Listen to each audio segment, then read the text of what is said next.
Halo, perkenalkan saya Dito Yudhistira, NIM 20040564045. Di sini saya akan menjelaskan tentang dampak virtual bagi individu. Seperti yang kita ketahui, industri teknologi terus mengembangkan berbagai metode komunikasi. Komunikasi yang saat ini sedang populer adalah komunikasi yang dilakukan secara virtual. Istilah virtual sendiri dapat diartikan mirip dengan sesuatu yang dijelaskan, biasanya menggunakan perantara internet, smartphone, dan aplikasi.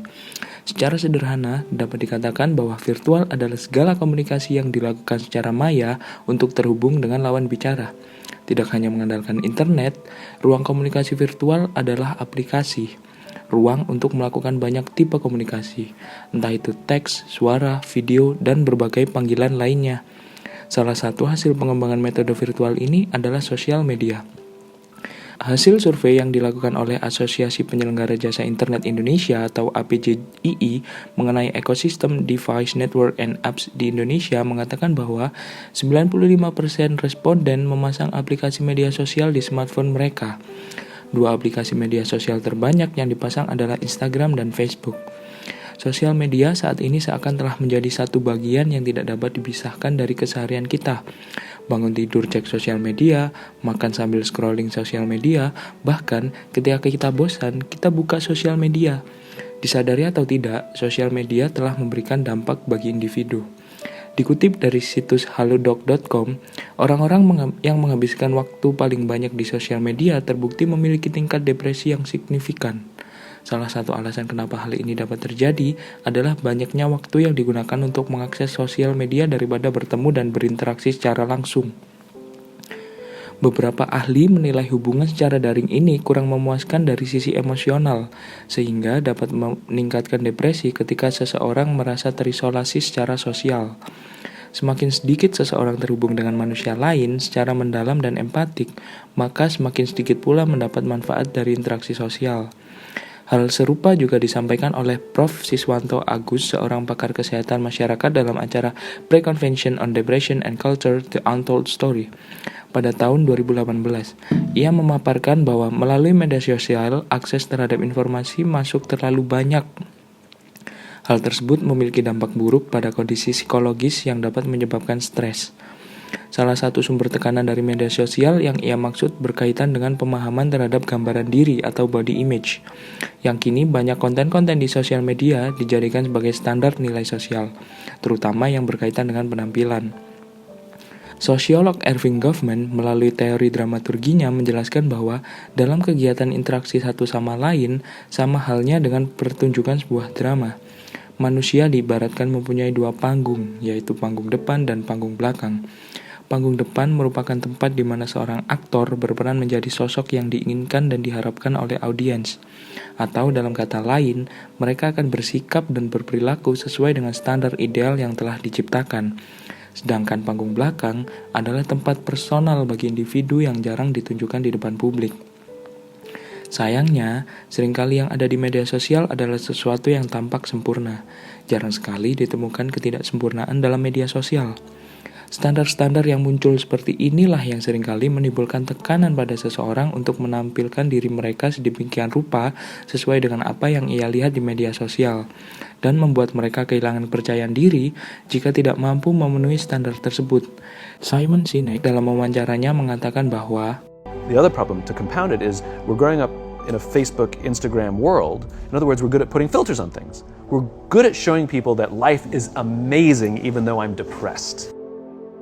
And so everybody sounds tough, and everybody sounds like they got it all figured out. And the reality is there's very little toughness and most people don't have it figured out. Kebiasaan membanding-bandingkan diri dengan orang lain atau dikenal dengan social comparison ini tidak dapat dihindari seiring dengan semakin terbiasanya kita dengan sosial media. Sebuah studi dari Musweisler tahun 2006 menemukan bahwa social comparison itu terjadi secara otomatis. Ketika kita membuka sosial media, maka secara otomatis kita akan membandingkan diri dengan orang lain, baik itu sadar ataupun tidak. Jadi, semakin sering kita membuka media sosial, maka akan semakin sering kita membandingkan diri dengan orang lain. Studi dari Mus Weisler juga menemukan bahwa jika seseorang terlalu sering membandingkan diri dengan orang lain, maka orang itu akan lebih rentan merasa iri, bersalah, dan menjadi penuh penyesalan. Tidak hanya itu, orang-orang ini akan cenderung lebih sering berbohong, menyalahkan orang lain, dan tidak puas dengan kehidupannya. Media sosial memang memudahkan kita sebagai makhluk individu, namun di lain sisi, media sosial juga memecah kita sebagai makhluk sosial.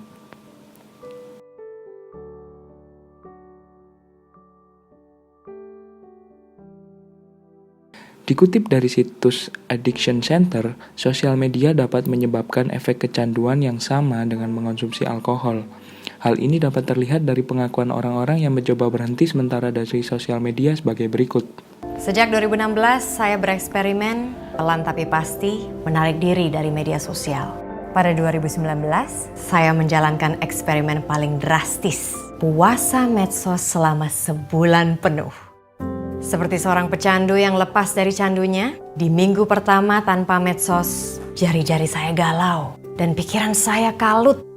Jika dulu mengisi waktu kosong tenggelam dalam medsos, kini saya harus berhadapan dengan rasa bosan yang akhirnya diobati dengan hal lain. Buat saya sendiri sih emang yang bikin berat berpisah dengan medsos itu bukan cuma tentang mencari informasi. Ini udah mulai kerasa nih, kangennya adalah selama ini saya biasa di retweet, di follow, di subscribe, di likes, dan melihat hal-hal seperti itu memang ada sensasi tersendiri yang bikin candu. Dan dipikir-pikir itu juga kalau terus-terusan dipantau kan nggak sehat juga ya. Sesuatu yang berlebihan kan nggak pernah baik. Di beberapa hari pertama, jariku otomatis mencari posisi Instagram yang sebelumnya ada. Dan aku yakin, aku sudah tahu bahwa aku tidak ada Instagram lagi. Dan aku tidak ada tujuan untuk mencari atau membuka Instagram. Tapi otakku seakan-akan sudah otomatis memerintahkan jariku untuk mencari aplikasi itu. Bahkan ada saat-saat dimana aku mikir untuk download ulang Instagram. Ada berbagai kejadian yang gue rasain selama gue tidak bermain Instagram. Ada mulai dari negatif dan positifnya.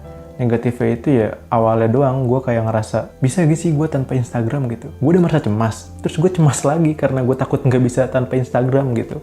Tapi seiring berjalannya waktu, akhirnya gue terbiasa dan gue bisa. Ya bisa karena terbiasa lah. Nah, langkah pertama yang gue lakukan untuk melakukan rehat sosial media adalah menghapus semua aplikasi media sosial di handphone gue.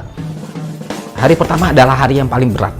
Gue terbiasa tiap saat itu buka HP, entah itu ngecek Instagram atau Twitter. Tapi karena semua sosmed udah gue hapus, ujungnya ya udah tuh HP gue taruh lagi.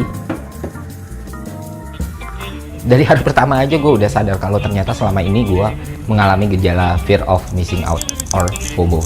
Dari beberapa video tersebut, disebutkan bahwa salah satu alasan mengapa berat untuk menghapus atau mengurangi penggunaan sosial media adalah takut terlewat akan sesuatu yang sedang terjadi. Perilaku ini dikenal dengan FOMO, Fear of Missing Out. FOMO adalah kecemasan terus-menerus ketika tahu orang lain sedang mengalami hal yang menyenangkan dan kita tidak ada di situ atau tidak terlibat di dalamnya.